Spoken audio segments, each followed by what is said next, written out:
आज अशी एक बातमी बघणार आहोत, की बरेच जण म्हणतात, की मोबाईलचा वापर करून मुलं बिघडतात आणि आजकाल सध्या मोबाईलच्या वापरामुळं मोबाईलचा जास्त करून मुलं काय वापर करतात, तर गेम खेळण्यासाठी करतात.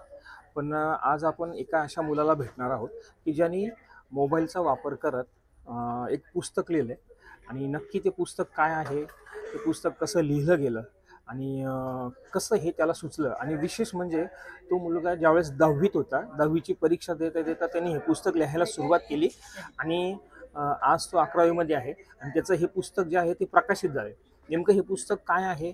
कशा पद्धतीने हे सगळ्या गोष्टी घडल्या आणि मोबाईलचा वापर करून ह्या मुलानं ही गोष्ट कशी घडवली? तर आपण ते आज जाणून घेणार आहोत. The Silent Dialogue a Life Unfolding हे जे पुस्तक आहे, हे पुस्तक ज्या मुलाने लिहिलंय तो श्लोक नाईक आत्ता माझ्यासोबत आहे.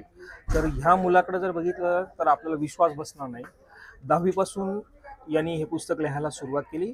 आज तो 11वीत आहे आणि त्याच्या ह्या पुस्तकाचं प्रकाशन मोठ्या दिमाखात करण्यात आलंय. तर श्लोक आत्ता आपल्यासोबत आहे. श्लोक काय सांगशील, की आज तुझं पुस्तक प्रकाशित होतं. एवढी मोठी अचिव्हमेंट ह्या वयामध्ये कशी शक्य झाली आणि हे तुला कसं सुचलं?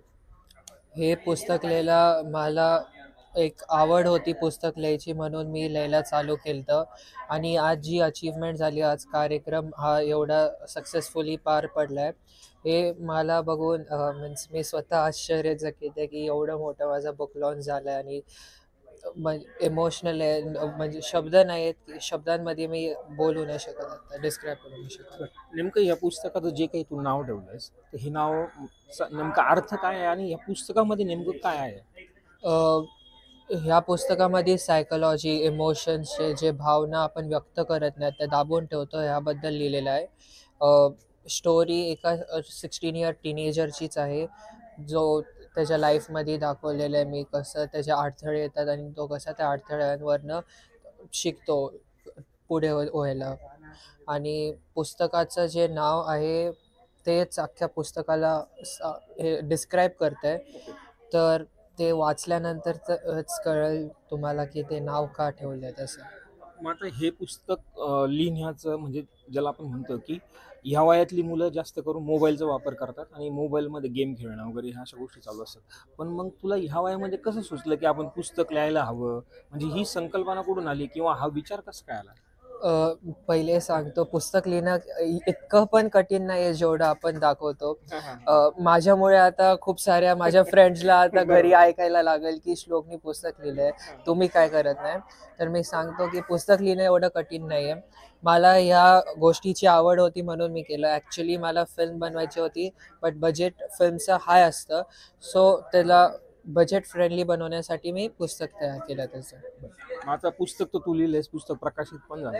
आता तुझं इथून पुढची जी काही वाटचाल आहे, म्हणजे तुझं फ्युचरमध्ये तुझं काय प्लॅनिंग आहे? काय करायचं? फ्युचरमध्ये मला प्रोफेशनली क्लिनिकल सायकायट्रिस्ट व्हायचं आहे आणि film making, writing, script writing हे पण चालू ठेवायचं आहे. आता हे पुस्तक लिहित असताना बऱ्याच जणांचा असा विचार असतो, की कुणीतरी याच्या मागे याच्या फॅमिलीमध्ये कुणीतरी ह्या बॅकग्राऊंडमध्ये असेल किंवा लेखन च्या ह्या क्षेत्रामध्ये कुणीतरी असेल. मग असं तुझ्या फॅमिलीमध्ये कुणी आहे का? नाही, माझ्या फॅमिलीमध्ये असं तर रायटर और फिल्म मेकिंगच्या बॅकग्राऊंडमध्ये कोण नाही. मी माझ्या फॅमिलीमध्ये पहिला रायटर आहे आणि जर मला शिकायचं झालं तर आमचे शेजारचे रेव्हरंड सुधीर चौहान ते रायटर आहे. त्यांच्याकडनं मी खूप गोष्टी शिकलो आहे, कसं लिहायचं आहे, कसं उच्चार करायचा आहे. आणि आता हे पुस्तक लिहित असताना तुला कोणी कोणी सपोर्ट केलाय आणि कोणत्या कोणत्या क्षणाला तुला असं वाटलं, की आपल्याला आता ह्या गोष्टीची किंवा ह्या व्यक्तीची गरज आहे, अशी व्यक्ती तुला कसं भेटत गेली? सपोर्ट तर सगळ्यांनीच केला. आज आपण कार्यक्रमातनं बघितलं, सगळ्यांच्या भाषणावरनं बघितलं की सपोर्ट सगळ्यांचाच होता. घरचे सगळे, शेजारचे, फ्रेंड्स, फॅमिली, गल्लीतले, मंडळातले सगळ्या लोकांनी सपोर्ट केला या गोष्टीसाठी आणि मग त्यांच्या सपोर्टमुळे आज हा कार्यक्रम सफलतेने पार झाला आहे. ज्यावेळेस तुझ्या आईवडिलांनी ही सगळी अचिव्हमेंट बघितली, म्हणजे बोलताना बऱ्याच जणांनी सांगितलं, की आईवडिलांची इच्छा असते प्रत्येकाची, की मुलाने काहीतरी करावं. मग त्यावेळेस त्यांना काय वाटत होतं किंवा तू त्यांना कसा कॉन्फिडन्स दिला, की मी जे काही करतोय, की ज्याच्यामुळे तुमचं पण म्हणजे नाव समाजामध्ये खूप मोठं होईल? कॉन्फिडन्स तर तो आज आलाय मम्मी पप्पा दोघांना. जेव्हा सगळ्यांनी आज एवढी चर्चा केली, इतक्या दिवस मम्मी पप्पांचं हेच असायचं की सगळ्या मम्मी पप्पांना हेच वाटतं की आपला पोरगा चांगला शिकावं, चांगलं त्यांनी आयुष्यात करावं. पण जेव्हा असं जे पाथ असतो जो आपण चूज करतो, ज्याच्यात फिक्स नसतं आपल्याला फेम भेटेल की नाही, आपल्याला रीडर्स भेटेल की नाही, तेव्हा ते त्यांना पण ट्रस्ट करायला किंवा विश्वास करायला हार्ड असतं की असं माझा पोरगा आता ह्या क्षेत्रात चालला की तो कसं करणार, कसं होईल. तर आज मला पप्पांचा बोलताना किंवा मम्मी बोलताना तो क्षण आठवला आणि कळलं की त्यांचा दोघांचा खूप सपोर्ट आहे आणि ते त्यांना आवडतं. म्हणजे जे एकदा आपण जर करून दाखवलं की त्यांना विश्वास होतो मग. आणि आजकाल जी मुलं आहेत जी मोबाईलच्या म्हणजे आहारी गेली, त्याला आपण असं म्हणतो, मोबाईलचं व्यसन त्यांना लागलं, तर अशा मुलांसाठी काय सांगशील? नेमकं त्यांनी त्या मोबाईलचा वापर कसा योग्य केला पाहिजे, काय वाटतं तुला? माझ्या मते मोबाईलचा वापर जे आज मेन टॉपिक आपला पॉइंटेड आहे की कसं मोबाईल आपण जास्ती प्रमाणात यूज करतो किंवा कमी प्रमाणात यूज करतो. मी जज करायला कोणच नाही कोणाला, पण जर आपण जास्ती प्रमाणात, मी स्वतः 8-8 तास 12-12 तास फोन खेळत असो, पण खेळताना मी जे नॉलेज कन्झ्युम करतो ते आपल्यावर डिपेंड आहे. जर आपण फक्त रील्स बघत बसलो, मला वाटतं की रील्स फक्त बघणं हे चांगलं नॉलेज भेटणं नाही. रील्समधनं नॉलेज भेटतात, पण दरवेळेस त्या प्रकाराच्या नॉलेजेबल रील्स येत नाही. तर मी स्वतः फोन खेळतो 12-12 तास. मलाही टोमणे असतात मम्मी पप्पांचे फोन ठेवत जा. पण ते आपल्यावरती अवलंबून असतं की आपण कोणत्या प्रकाराचं फोनमध्ये उपयोग करून घेतोय, काय शिकतोय. आता आपण बघतोय की ही पुस्तक लिहित असताना तुझे मम्मी पप्पा असतील किंवा बऱ्याच जणांनी तुला सपोर्ट केला, याच्यामध्ये तुझ्या मित्रमंडळींचा कसा तुला सहभाग? मित्रमंडळींनी सगळ्यांनी खूप मदत केली आहे. 3-4 दिवसापासून सगळे माझ्यासोबत होते. सगळे विचारत होते कार्यक्रमाचं काय मदत करायची का. मी त्यांना धन्यवाद करतो की त्या सगळ्यांनी येऊन आज माझा सत्कार केला मंचावरती आणि मला मदत केली. आणि आता हे जे पुस्तक जे तू लिहिलंयस, तर हे पुस्तक जर समजायला कोणाला वाचायचं असेल तर ते कुठं त्यांना उपलब्ध होईल? ऑनलाईन प्लॅटफॉर्मवरती कसं उपलब्ध होईल किंवा त्यांनी कसं हे पुस्तक त्यांच्यापर्यंत पोहोचेल? जर कॉपीज अवेलेबल असतील तर मला DM करू शकतात Instagramला. आणि आपलं Amazon Kindleला ई बुक पण अवेलेबल असणार आहे उद्यापासून. शेवटी या पुस्तकाविषयी काय सांगशील? लोकांनी हे पुस्तक का वाचावं? मला वाटतं लोकांनी हे पुस्तक वाचावं, कारण खूप लोकांच्या मनात अजूनही एक चुकीची गोष्ट आहे की सायकोलॉजी किंवा सायकॅट्रिस्ट हे जे मेंदूचे बेसिकली डॉक्टर असतात, हे मेंटली डिसेबल लोकांसाठी किंवा येड्या लोकांसाठी असं बोलतात. पण हे असं नाही आहे. मला वाटतं, मी स्वतः सायकॅट्रिस्टकडे जातो, काउन्सिलिंगला जातो. तर आपण जे भावना ज्या आपल्या आहेत त्या व्यक्त करता नाहीत म्हणून कुठं जाऊन आपण जातो. तर मला हेच बोलायचं आहे की सायकॅट्रिस्ट किंवा काउन्सिलर्सकडे फक्त मंद लोकं किंवा मेंटली डिसेबल्ड लोकं नाही जात, तर हुशार लोकं, कितीही हुशार माणूस असून दे, सगळ्यांना काय ना काय जीवनात अडथळे असतात. आणि मला वाटतं त्यासाठी ते काउन्सिलरकडे एक मार्ग सापडत नाही, त्या मार्ग शोधण्यासाठी जातात. म्हणून मला वाटतं हे पुस्तक वाचावं आणि तुम्हाला कळेल की सायकोलॉजीमध्ये खूप टर्म असतात ज्या आपल्याला माहिती नाही आहेत आणि चुकीचा अर्थ लोकांच्या मनात तयार झालेला आहे. तर हा होता श्लोक नाईक, ज्यांनी हे पुस्तक आज प्रकाशित केलं त्याचं. आणि नक्कीच त्यातून त्यांनी सांगितलंय की आपल्या मेंदूमध्ये ज्या काही भावना येतात त्या कुठेतरी व्यक्त होणं गरजेचं आहे, आणि जर त्या व्यक्त जर नाही झाल्या तर त्याचा उलट परिणाम पण होऊ शकतो. पण त्याच सोबतच जर चांगल्या पद्धतीने ह्या भावना जर समोर आल्या तर असं पुस्तक तयार होतं. नक्की श्लोकने आज हे जे काही अचिव्हमेंट केली आहे ती नक्कीच वाख्यान्याजोगी आहे, आणि याच्यातून प्रत्येक मुलाने एक आदर्श घेणं गरजेचं आहे. श्लोकच्या आई आपल्यासोबत आहेत. श्लोकने एवढी मोठी अचिव्हमेंट केली आणि प्रत्यक्ष त्याच्या आईवडिलांनी डोळ्याने बघितलंय. आणि आपण जाणून घेऊ की श्लोकच्या आईकडनं काय सांगाल. श्लोकने आज एवढी मोठी अचिव्हमेंट केली आहे, त्यांनी एवढं मोठं पुस्तक आज लिहिलंय, ते पुस्तक प्रकाशित झालं. काय वाटतं तुम्हाला? पुस्तकाबद्दल बोललं तर मला माझ्या मुलाबद्दल खूप आनंद होतोय की त्यांनी इतकं छान पुस्तक लिहिलंय. पण माझी आर्थिक जी परिस्थिती बघितली, त्यांचं लहानपण जे गेलंय ते खूप अवघड परिस्थितीत गेले. त्यातनं आज माझा श्लोक इतका छान घडलाय, त्या गोष्टीचा मला इतका खूप आनंद होतोय. आणि सगळ्यांनी जे माझ्या श्लोकच्या पुस्तकाला भरभरून प्रेम, आशीर्वाद दिले, त्याबद्दल मी सगळ्यांची खूप खूप आभारी आहे. आणि प्रत्येक वेळी त्यांनी असंच पुस्तक पुढे लिहावं. आणि तिथं बघायला गेलं तर मुलांना खूप शिकण्यासारखं आहे की त्यांनी इतक्या लहान वयात हे पुस्तक कसं लिहिलं. तर 10वीची परीक्षा चालू असताना त्यांनी हे पुस्तक लिहित होता. तर मुलांनी हे पुस्तक वाचावा सगळ्यांनी. हे पुस्तकात वाचून मुलांनी घडावा असं माझी सगळ्या आईवडिलांना इच्छा आहे की त्यांच्या मुलांना हे पुस्तक वाचायला द्यावा. आणि प्रत्येक मुलांनी असं आईवडिलांचं स्वाभिमान वाढण्याचा प्रयत्न करावा असं मला एवढंच वाटतं. आणि सगळ्यांनीच मुलांना असं घडवावा. आईवडिलांच्या प्रत्येकाची इच्छा असते की आपला मुलगा चांगला बनावा. तर त्यासाठी जेव्हा आईवडील चांगलं त्यांना शिकवतात, तेव्हा बनवतात, तेव्हा त्यांना शिस्त आणि हे लावण्याचा आईवडिलांनी प्रयत्न करावा.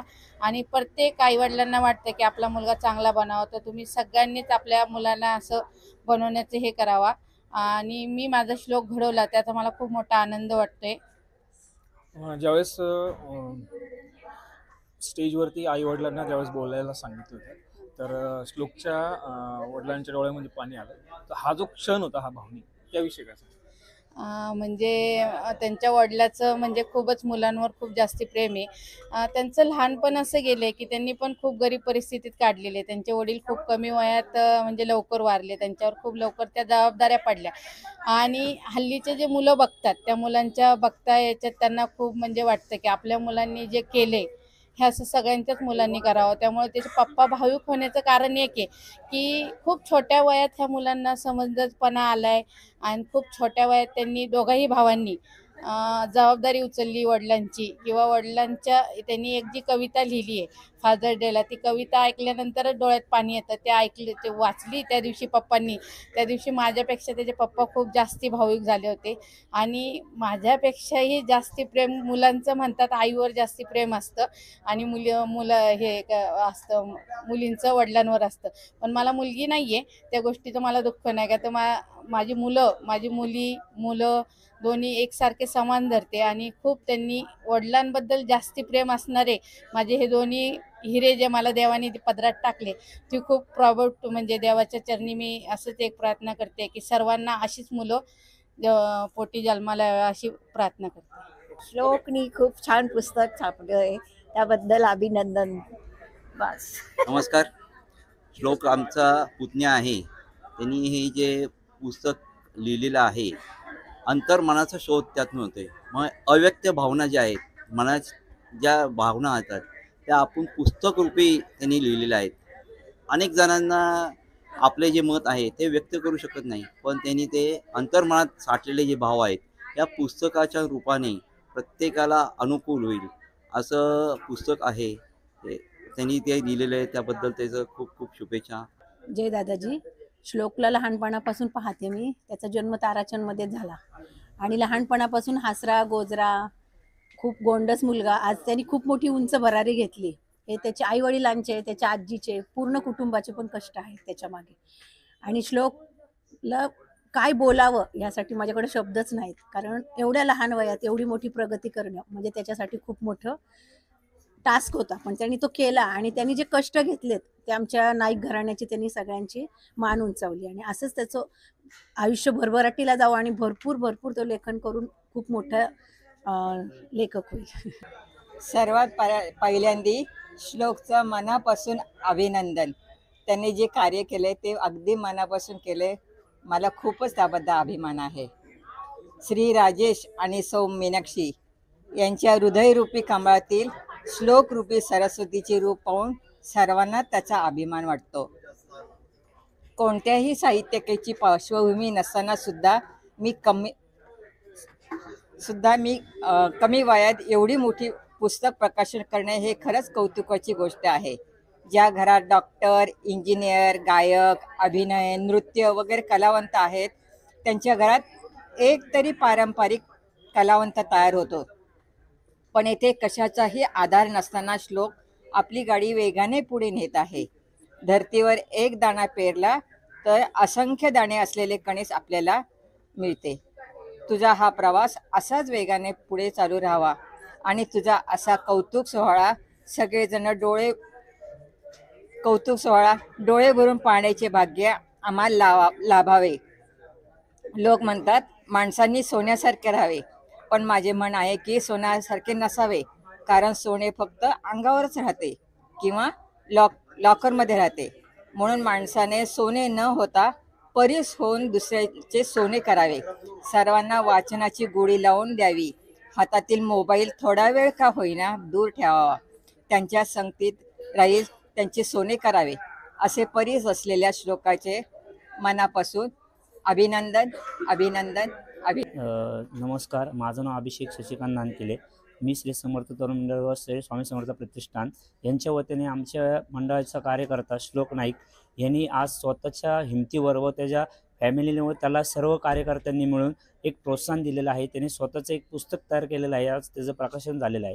तर माझ्या मनाच्या ह्या गोष्टीत मला असं आनंद वाटत आहे की आपल्या महाराष्ट्रात असे काही व्यक्ती आहेत की आपण त्यांना समजतो की ह्या गोष्टीची की त्याला कुठल्याही गोष्टीची जाणीव करून देतो की त्यांनी स्वतःच्या काही गोष्टी साईडला ठेवून एक स्वतःच्या कर्तृत्वावर एक फॅमिलीला दाखवलं की मी काहीतरी करू शकतो व त्यांनी एक स्वतःच्या हिमतीवर एक पुस्तक तयार केलेलं आहे. तर मी त्याचं मंडळाच्या वतीने व सर्व कार्यकर्त्याच्या वतीने त्याचं अभिनंदन करतो आणि ह्या पुढच्या वाटचालीस त्याला मी श्री स्वामी समर्थ मित्र मंडळातर्फे त्याला अभिनंदन देतो. It is simply remarkable that a 16-year-old young gentleman has reached out to the society, has reached out to this world and the citizens of the world, and has conquered his thoughts and his emotions over such a difficult topic, which is talking about feelings, empathies, and he's talking about stresses and pressures that the modern world is going through, and he's giving expression to them. My heartfelt congratulations to Shlok Nayak for this wonderful book that he has curated. I'm sure that he's going to go a very long way and that he's going to get many accolades for this book and for his further work also. All the best, Shlok Nayak, and God bless you. सर्वात पहिल्यांदा हे पुस्तक प्रकाशित झाल्याबद्दल श्लोकचं खूप खूप अभिनंदन. म्हणजे थोडक्यात काय सांगायचं तर बॉबी पुण्यातला आणि श्लोकचे पप्पा पुण्यातले आणि बॉबीची मम्मी हे गावाकडची आहे. ह्या परिस्थितीत पण त्यांनी ते एवढं पुढं आला तो त्याबद्दल फार फार कौतुक वाटतं. असंच त्यांनी पुढं जावं ही अपेक्षा आहे. म्हणजे खूप खूप त्याने मोठं व्हावं. त्या घरातलं वातावरण बघितलं तर एवढं इंग्लिश नाही आहे, म्हणजे मराठीत कुटुंब आहे, पण त्यांनी जे एवढं सर्व काही लहान वयात कव्हर केलंय त्याबद्दल त्याचा खूप खूप अभिनंदन. Hello, I would like to congratulate Shlok Naik. At a very young age of 17 years, he has released a second book, The Silent Dialogue of Life Unfolding. Means इतनी कम उम्र में इतना थिंकिंग और इतनी मैच्योरिटी एक इंसान में आ सकती है और एक छोटे बच्चे में आ सकती है, वो देख के हम सब रिलेटिव्स बहुत हैरान हैं और हम उनके माता पिता, उनकी फैमिली सबको कॉन्ग्रेचुलेट करना चाहते हैं. It's a real great achievement at such a young age. We are proud of you Shlok. Thank you. Congratulations Shlok, this is your second book and we really appreciate your efforts. The Silent Dialogue, a life unfolding. It's really a very good book and I would really appreciate on behalf of all Naik family, okay, and wish you all the best for many more books which you will be writing in future as well. नमस्कार. स्टेजवरील मान्यवर आणि समोर बसलेले सर्व मित्रमंडळी, नातेवाईक आणि सर्व आलेले पाहुणे यांचे पहिले स्वागत करतो की आज आम्हा वडील असलेल्याचे एवढं कौतुक आहे की त्याने खरंच आज हा अतिशय वेगळ्या कार्यक्रमात मी उपस्थित आहे. 2017ला मी नगरसेवक झालो, त्याची पार्श्वभूमी मी सांगतो, त्यानंतर मी या कार्यक्रमाला सुरुवात करतो. आज या मंचावर उपस्थित दस्तूर शाळेच्या प्रिन्सिपल निशा साहेब, गायकवाड मॅडम, सुधीरजी चव्हाण, आमच्या सहकारी प्रतिभाताई धमाले आणि खऱ्या अर्थानं ज्याला श्लोकने घडवलं असे त्यांच्या आईवडील राजेशजी आणि मीनाक्षीताई यांच्यासाठी खरंच एकदा आपण टाळ्या वाजवून त्यांचं स्वागत करू. म्हणजे आपल्या घरात सुद्धा मुलं आहेत, पण मला असं वाटतं ही अशी रत्न ह्या भारत देशामध्ये महाराष्ट्रात आणि पुण्यासारख्या विद्येच्या माहेर घरात जन्माला येणं हे खरं आपल्यासारख्यांचं भाग्य आहे. इतकं सुंदर वाटतंय. मी ह्या प्रभागरामध्ये मी गेले प्रत्येक वर्षी वर्षातून 4 कार्यक्रम माझे असतात. शाळेच्या प्रोग्राम मधनं मला तर फार शिक्षणाच्या बाबतीमध्ये मला फार आवड होती. ज्यावेळेस 2017 साली मी निवडून आलो त्यावेळेस आमच्या शाळेची महानगरपालिकेच्या शाळांची पटसंख्या अक्षरशः 6 शाळांची म्हणून 242 विद्यार्थी या शाळांमध्ये शिकत होते. त्यानंतर आम्ही एक एम केलं की बाबा महानगरपालिकेच्या शाळेमध्ये विद्यार्थी का येत नाहीत, असा सगळा ड्राईव्ह घेतला. ग्रास रूट पर्यंत आम्ही पोहोचलो आणि आमच्या प्रत्येक शाळेमध्ये आम्ही 7 वर्षात जवळजवळ प्रत्येक शाळेत 300 ते 400 ते 500 विद्यार्थी प्रत्येक शाळेत प्रत्येक ठिकाणी शिकले जातात. त्याचा अभिमान मला वाटतो.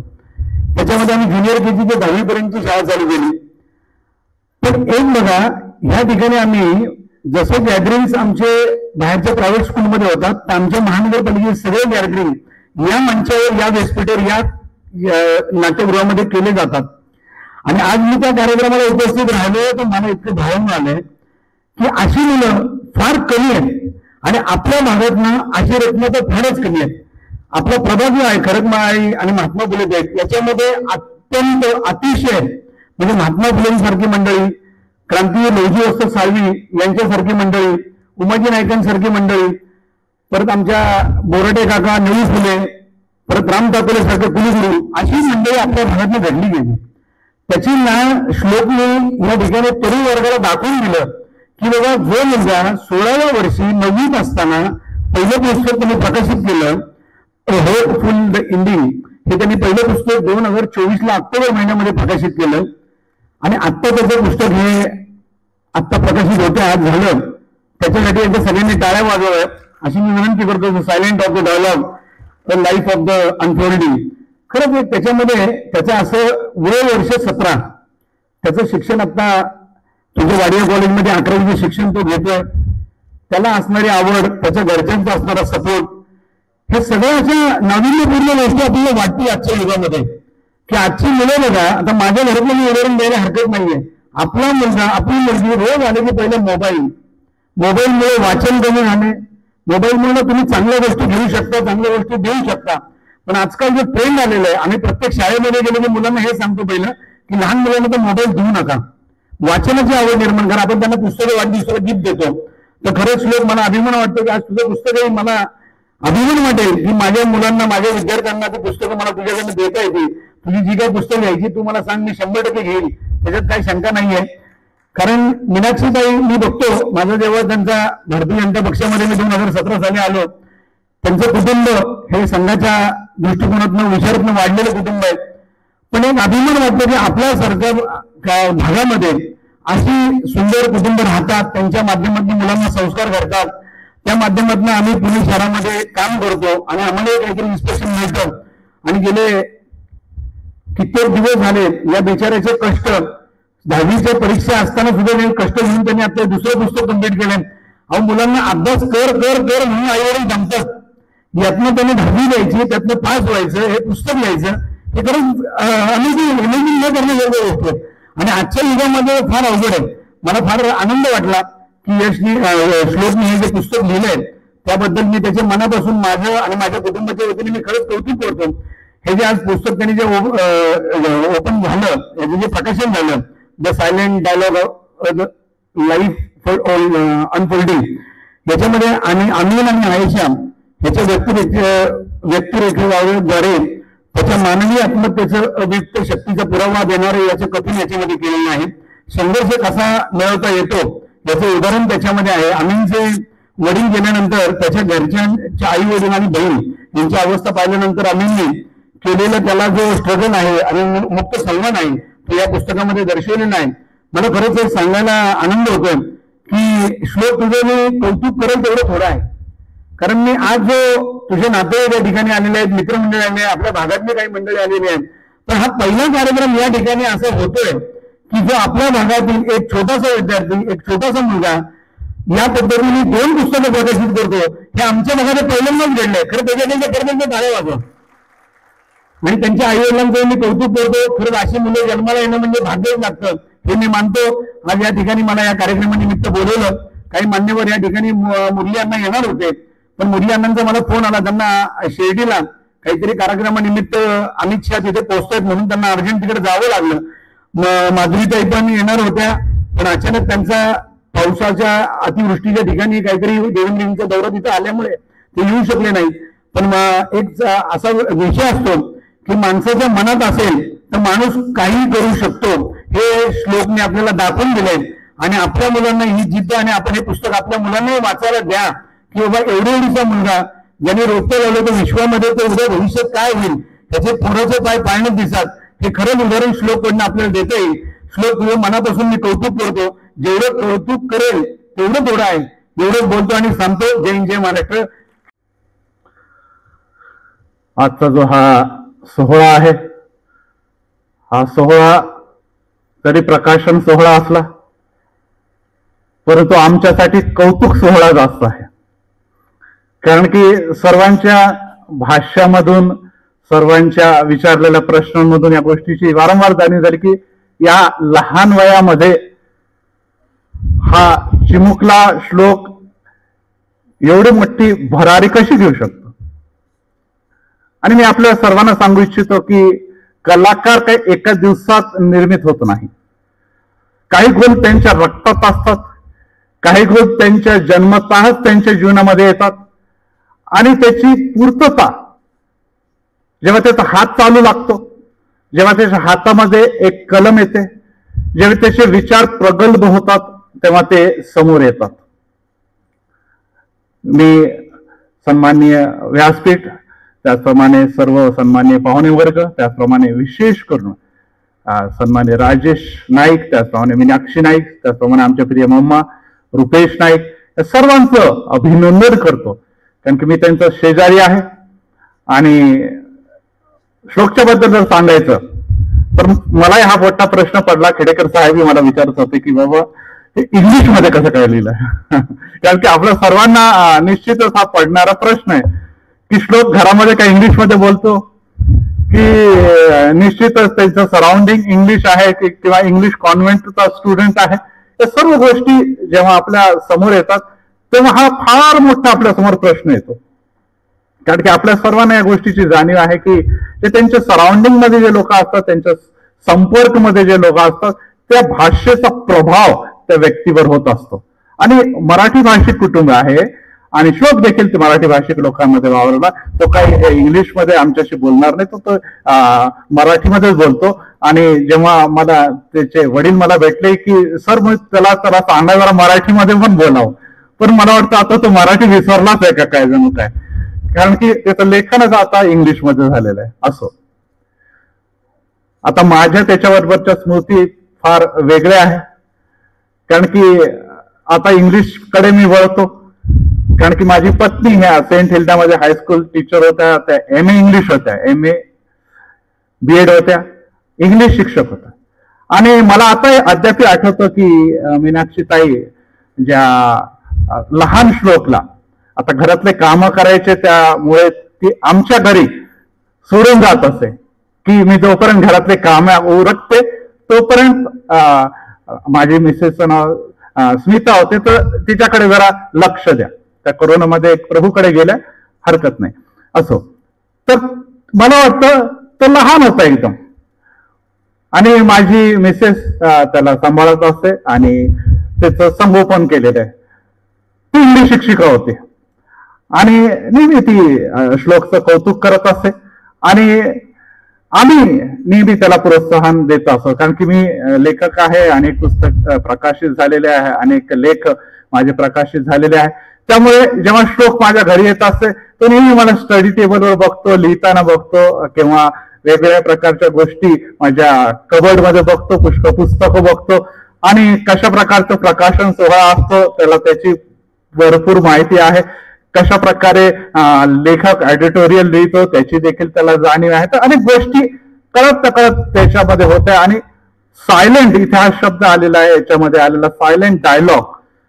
प्रियांनो, बोलण्यापेक्षा जेव्हा काही गोष्टी बिंबवल्या जातात त्या गोष्टी जास्त प्रभाव व्यक्तीवर सोडून जातात, आणि ह्या सर्व गोष्टी त्याच्यावर बिंबवल्या गेल्या.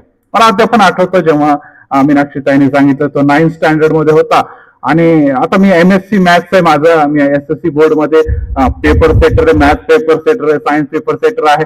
तर ते म्हणतो अरे श्लोककडे जरा लक्ष देत, तुम्ही सर आहात, असं नको व्हायला की पुस्तक लिहिता लिहिता तो ते पेपरच लिहिणे विसरून जावं. परंतु मी म्हटलं एकच गोष्ट लक्षात ठेवा, माझ्या आयुष्यामध्ये अनेक हजारो विद्यार्थी आले आणि गेले. माझ्यासाठी हा जवळचा जरी असला तरी विद्यार्थी दृष्टिकोनातून देखील मी बघतो, कारण की मी त्याला मॅथ्स देखील अजून मधून शिकवत असते. असा मुलगा विरळ आहे म्हणतात, हा फार रेअर आहे. आणि अशा मुलांच्या ह्या कर्तृत्व गुणाला किंवा ह्या अशा उपजत गुणाला जर आपण प्रोत्साहन दिलं तर हा सगळ्यांपेक्षा काहीतरी वेगळं नाव करू शकतो. आज देखील आमचे सन्माननीय राजेश इथे उभे आहे, मीनाक्षीताईला देखील खूप काळजी वाटते की कसं व्हायचं आमचं श्लोकचं.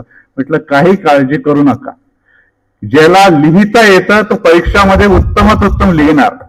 मी हे नाही म्हणत की तो आपली अपेक्षा आहे 90%, 80% कदाचित तेवढं तर मिळू शकणार नाही. परंतु एकच लक्षात ठेवा की या क्षेत्रामध्ये ज्याला आपण लेखन क्षेत्र म्हणतो त्याच्यामध्ये तो मोठं नाव काढणार आहे. विशेष करून माझा मुलगा मागे उभा आहे, त्याचा पण प्रभाव त्याच्यावर आहे, कारण की तो FTI आहे, म्हणजे आपल्याला माहिती आहे फिल्म्स अँड टेलिव्हिजन इन्स्टिट्यूट मधचा विद्यार्थी आहे. त्यामुळे तो आज शूट करत आहे. आणि जेव्हा आपल्याला अशा प्रकारच्या पुन्हा जे आता साहित्याचं किंवा शिक्षणाचं माहेरघर आहे, तिथे काही गुण आपल्या जीवनामध्ये येतात. प्रश्न हा आहे की त्याला पुढे कसं आणायचं. मला शौकचं कौतुक यासाठी नाही वाटत की त्यांनी हे पुस्तक लिहिलेलं आहे, कारण की मला माहित होतं तो उत्तम लिहितो आणि त्यांनी आपल्या स्कूलमध्ये देखील अनेकदा त्याला अवॉर्ड मिळालेले आहे. त्याचं पुस्तक आणि विषय डायरेक्टर म्हणून किंवा त्याची स्क्रिप्ट देखील पुष्कळ वरच्या लेवलला गेलेली आहे. सगळ्यात महत्वाची गोष्ट आहे की हे पुस्तकाचं संपादन आणि त्यानंतर हे पुस्तक हा जो सोहळा आयोजन करण्यामध्ये त्याचा वैयक्तिक स्वतःचा मोठा हात आहे.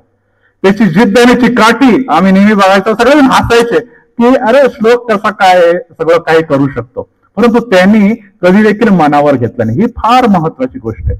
अनेकदा जेव्हा चिमुकले मुलं पुढे येतात आणि ते काहीतरी वेगळं करून दाखवायचा प्रयत्न करतात, समाजाला वाटतं किंवा आपल्या परिसराला वाटतं काय हा करू शकतो, एक त्याच्या हसण्यावारे त्याला नेतात अनेकदा. परंतु अशा समय आमची खऱ्या अर्थाने कसोटी असते की आम्हाला जे काही आहे ते कसंही करून पुढे आणायचा. आज हा सोहळा झाल्यानंतर कोणी त्याला निश्चितच म्हणणार नाही, त्याला निश्चितच म्हणतील की बाबा संत श्लोक किंवा निश्चितच ग्रेट श्लोक असं म्हणतील. आता पुढच्या सोहळ्यासाठी मोठी गर्दी हॉल जमल, मोठे वर्षे बाल्कनी भरल. परंतु सुरुवात ही नेहमीच कठीण असते. पहिल्या पुस्तकाच्या प्रकाशनानंतर ही जी त्यांनी उडी मारलेली आहे, ही जी काही त्यांनी धडाडी घेतलेली आहे त्याबद्दल त्याचं निश्चितच आम्हाला कौतुक वाटतं. आम्हाला विश्वास आहे की हा जो विषय तो पुष्कळ कठीण आहे. आपण जर वाचला तर आपल्याला या गोष्टीतून लक्षात येईल, कारण की तो माझ्या घरामध्ये येऊन प्रिंटरवर पेपरवर हे सगळं पेपरवर्क तो माझ्याकडे करत होता, म्हणून हे पुस्तक पुष्कळदा माझ्या नजरेसमोरून गेलेलं आहे. परंतु मी त्या पुस्तकाबद्दल जास्त बोलणार नाही, कारण की पुस्तकापेक्षा जी लेखणी ज्याच्या हातात आहे आणि ज्याने आपले विचार मांडलेले आहे ते देखील परकीय भाषेमध्ये मांडलेले, जे त्याची स्टडी लँग्वेज आहे त्यामध्ये मांडलेले, ते कौतुकास्पद आहे. आणि याबद्दल आम्हाला विशेष करून आम्ही ज्या सीताधाम अपार्टमेंट बिल्डिंग मध्ये राहतो त्या सर्व तिकडच्या रहिवाशांना खरोखर श्लोकचं कौतुक वाटतं, कारण की त्याचं नावच श्लोक आहे. आणि श्लोक म्हणजे हे जे आहे ते नेहमी पवित्र असतात. ते जे आहे ते संत लोकांच्या मुखी आणि भावानं जे भाविक लोक आहेत त्यांच्या कानी पडतात आणि ते नेहमी हात जोडून श्रद्धास्थानी असतात. त्यामुळे यापुढे निश्चित श्लोकचं हे जे काही लेखन कला आहे किंवा पुस्तक लेखन आहे आणि तो उत्तम स्क्रिप्ट रायटर आहे ते देखील हे निश्चितच गौरवलं जाणार आहे. आता दुसरा मुद्दा मी महत्वाचा त्याच्यासमोर मांडतो की त्याच्या मम्मीला आणि घरच्या लोकांना फार काळजी वाटायची की सर जरा त्याला सांगाना, नेहमी मोबाईल हातामध्ये घेऊन बसतो तो. आणि मी आपल्या सर्वांचीच काळजी आहे, आपल्या सर्वांनाच आपल्या लेकरांच्या तरुण लेकरांच्या बरोबर काळजी वाटते की मोबाईलच हातात घेऊन बसतो. परंतु जसं आता खेडेकर साहेबांनी सांगितलं की मोबाईलचे 2 लाभ आहेत. एक, आपण जर चांगला वापर केला, सदुपयोग केला तर आपण उत्तम गोष्टी पण त्यातून घेऊ शकतो. नंबर 2, जर आपण त्याचा दुरुपयोग केला तर अनेक ज्या अयोग्य गोष्टी ते तुमच्या जीवनामध्ये आणि आचरणामध्ये येऊ शकतात. प्रश्न हा येतो की मोबाईलचा फायदा हा झालेला आहे की मोबाईलची जी लँग्वेज आहे, ज्यामध्ये मुष्कळ जे विविध मोठे लेखक आहे, कलाकार आहे, मोठे साहित्यिक आहे, त्यांच्या अनेक गोष्टी त्याच्यामध्ये नोंद केलेल्या आहेत, त्यांचे संवाद नोंद केलेले आहेत, त्याचे जे स्टोरीज आहे ते त्यामध्ये नोंद केलेले आहे. आणि जेव्हा त्या स्टोरी आणि त्या सर्व गोष्टी व्यक्तीच्या कानी सारख्या पडतात, तर चांगल्या गोष्टी पण रुजतात आणि वाईट गोष्टी पण रुजतात. परंतु त्यांनी त्यापैकी चांगला वाटा निवडला. त्यांनी त्या सर्व ज्या चांगल्या उत्तम गोष्टी आहे, जे त्याचे चरित्र घडवण्यासाठी आणि नंबर 2 त्याच्या चरित्राच्या द्वारे हे चरित्र पुढे आणण्यासाठी, त्याचं अमीन असं चरित्र आहे, हे पुढे आणण्यासाठी त्यांनी त्याचा उपयोग केला. आणि आज तो उपयोग जेव्हा फलदायी झालेला आहे, त्याचा लाभ आम्हा सर्वांनाच नव्हे तर आपल्या पुणेकर आणि जेवढंही आता इंग्लिश म्हटल्यानंतर हे इंटरनॅशनल बुक झालेलं आहे. हे मराठी नाही, आता इंग्लिश म्हटल्यानंतर नुसतं भारतापुरतंच मर्यादित जगभर ते जाणार आहे. आणि निश्चितच मला वाटतं श्लोक ऑनलाईन पण हे बुक तो लवकरच अमेझॉनवर तो देईल, त्यामुळे ते जगभर जाणार आहे. प्रियांनो, एकच बाब आपल्याला लक्षात ठेवायला पाहिजे की श्लोकच्या ह्या गोष्टीपासून धडा घेण्यासारखी गोष्ट आहे की मोबाईलमुळे नुसतं मुलं बिघडत नाही, तर काही मुलं असे देखील असतात त्या मोबाईलमुळे ते घडवले देखील जातात. जोरदार टाळ्या आपण श्लोकसाठी वाढले, कारण की आम्हाला ही गोष्ट माहीत असायला हवी की मुलं जे आहे ते शहाणे असतात. आपण अनेकदा म्हणतो की आमच्यापेक्षा आमची जी मागची पिढी आहे किंवा पुढची पिढी आहे ती अतिशय शहाणी आहे. त्यांना चांगलं आणि वाईट तर कळतं, परंतु हे जे काही डिव्हाइस आहे ते कसे चालवायचे याची देखील त्यांना उत्तम अशी जाणीव असते. परंतु ह्या लहान वयामध्ये, विशेष करून हा समय जेव्हा कोरोनाचा समय होता, त्यामुळे मुलांच्याकडे मोबाईलच्या व्यतिरिक्त काहीच नव्हतं. ऑनलाईन स्टडी तो माझ्या घरी येऊन कितीतरी ऑनलाईन स्टडी करायचं, लेक्चर द्यायचं आणि आजही देत राहत होतो. आणि त्या गोष्टीमुळे एक वेगळ्या प्रकारचं कॅरेक्टर त्याचं घडलं. ऑनलाईन अनेक गोष्टी त्याच्या जगभर प्रसारित झालेल्या आहे, हे मी वैयक्तिकरित्या बघितलेलं आहे. आणि त्यामुळे त्याचा जो कॉन्फिडन्स आहे, आत्मविश्वास आहे, तो दररोज वाढत गेला. आता जेव्हा त्याच्या मम्मी डॅडी किंवा कुटुंबाच्या बद्दल जेव्हा आपण विचार करतो, तर निश्चितच ती पार्श्वभूमी जरी नसली, परंतु कुठेतरी त्यांच्या वाडवडील, त्यांचे पूर्वज, ह्यांच्या घरामध्ये, ह्यांच्या रक्तामध्ये, ह्यांच्या आपण म्हणतो DNA मध्ये कुठेतरी एखादा कलाकार अवश्य असत. कदाचित तो लेखक नसत, परंतु चांगला विचारवंत असत. आणि जो चांगला विचारवंत असतो, जेव्हा तो लेखणीमध्ये त्या शब्दामध्ये त्याला कोरतो, तेव्हा काहीतरी अद्भुत घडतं. आणि ते आहे हे सायलेंट डायलॉग, की ते विचारसरणी, ते विचार जे उत्तम विचार आहे, जे मी समाजासाठी देऊ शकतो, मी माझ्या लोकांसाठी देऊ शकतो, मी माझ्या देशासाठी देऊ शकतो, माझ्या देशाच्या प्रगतीसाठी देऊ शकतो, आणि विशेष करून इतरांना प्रेरणा देण्यासाठी देऊ शकतो, तो व्यक्ती निश्चितच थांबणार नाही.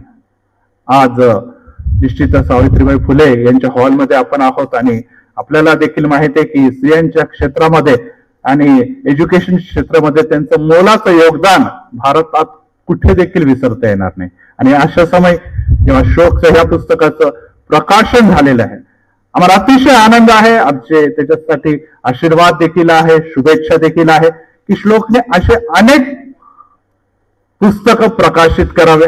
आणि नंबर 2 सगळ्यात महत्वाची गोष्ट आहे, कारण की या दिवसामध्ये लोक मोबाईल बघतात, मोबाईल ऐकतात, मोबाईल वाचतात, परंतु पुस्तक वाचणारे नसतात.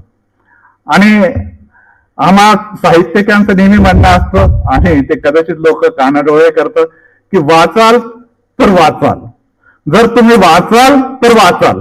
परंतु आजकाल लोक मोबाईल वाचण्यामध्ये जास्त आग्रही आणि पुस्तक वाचण्याकडे त्यांचं कुठेतरी दुर्लक्ष होते. आणि विशेष करून पुन्हा हे विद्येचं माहेरघर असल्या कारणाने ही बाब आपल्याला जाणून घ्यायला पाहिजे की निदान पुणेकरांनी तरी नुसतं पुस्तक वाचूच नये, तर अशा प्रकारच्या कलावंतांना, अशा प्रकारच्या साहित्यिकाला, अशाच प्रकारचे लेखणी घेऊन पुढे जाणाऱ्या या लहान मुलाला, तरुण मुलांना जेव्हा ते प्रोत्साहन देतात, आपण सर्वच प्रोत्साहन देणारे इथे आलेले आहे, तर निश्चितच हे लहान वयामध्ये असलेले हे तरुण येणाऱ्या दिवसामध्ये एक मोठा साहित्यिक झाल्याशिवाय राहणार नाही.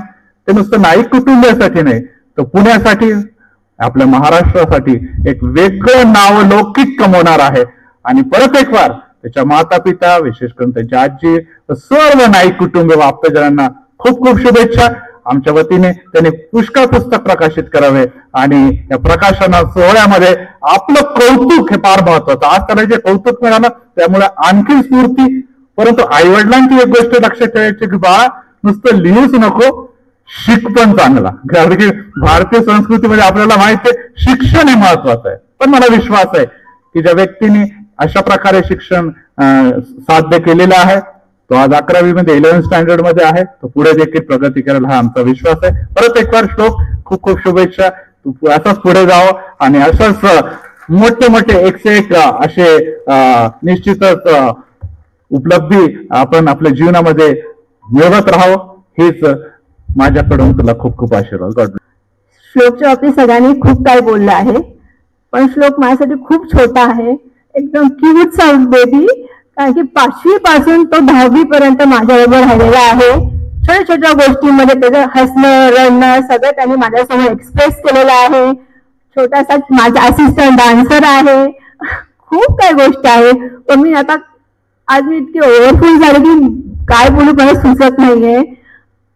गॉड ब्लेस यू श्लोक. नेहमी असं हसत खेळत जा आणि नेहमी माझा तुझा सपोर्ट नेहमी असेल. God bless you. Thank you so much. श्लोक नाईक याचं खरंच आज भरभरून कौतुक करावं तेवढं कमीच आहे. आज जे स्टेजवर बसले ते सर्व मान्यवर, आज आपण सर्वजण संध्याकाळच्या अगदी गोरखपुरवर खूप छान आज त्याच्या पाठीवर जो आशीर्वाद आहे तो सरस्वतीचा आहे. आणि आज नवरात्र उठलेले आहे, 2-3 दिवस झाले, त्यामुळं त्याचं जे लॉक झालं पुस्तक ते खूप चांगल्या मूर्तीवर त्यांनी केलेलं आहे. आणि सर्वप्रथम म्हणजे माझी आणि नाईक कुटुंबांची तशी रुपेश भाऊंची माझी 2012 पासूनची ओळख आहे. पण नाईक कुटुंबांनी जेव्हा अजयजी खेडेकर यांच्या ऑफिसमध्ये नक्षता यायच्या तेव्हापासून त्यांची माझं बॉन्डिंग राहिले. तर खरंच ते कुटुंब खरंच एक नावाजण्यासारखं शांत संयमी, कोणाची आदत नाही मदत नाही, त्यांचं काम भले आणि तेवर. त्यामुळे मला असं वाटतं की एक शाळेतलं आपण म्हटलं पाहिजे की शाळेतले सरांचा पाठिंबा खूप आहे. शाळेत आता आमच्याकडे कोचिंग क्लासेस आहे, त्यामुळे मला अनुभव आहे. जरी शाळेतले शिक्षक मन लावून जरी घेत असतात जे मुलांचा, पण त्याला गरजेचा खूप पाठिंबा लागतो की घ्या तुम्ही करा, आमचं असं काही नाहीये. त्यामुळे त्यांच्या जोरावर शिक्षकांनी हे सगळं त्यांच्याकडनं घडवलेलं असतात मुलं. आणि तो श्लोक आपला खरंच घडलाय. आणि मला सर्वात महत्वाचं सांगायचं म्हणजे काय की आमचा स्लम एरिया आहे, गुरुवारपेठ, गोरपडेपेठ, खडकमाळी. हा काय आमचा असा खूप मोठा सुशिक्षित असा मोठा एरिया नाही, पण तिथे कोळशाच्या खाणीत जसा हिरा सापडतो तसं आमच्या गुरुवारपेठ सर्व म्हणजे राऱ्या पगडवाटीचा आमचा एरिया आहे. त्या भाग आमचं म्हटलं तरी काही हरकत नाही, तो राहतो तो पण एरिया आहे. पण मी तिथे मंडळात जातो, मी जाते, आजोबा जातो, आम्हाला कधी कुठल्या मंडळात दिसणार नाही, कुठे मुलांचं दिसणार नाही. त्याचा मोठा भाऊ असतो, पण ते आम्हाला कधी कधी दिसतो. त्याचा अभ्यास त्याचं ते सर्व ते चालूच असतं. पण अशी तुझी प्रगती हो, ही तुला शुभेच्छा देते. थांबते. जय हिंद.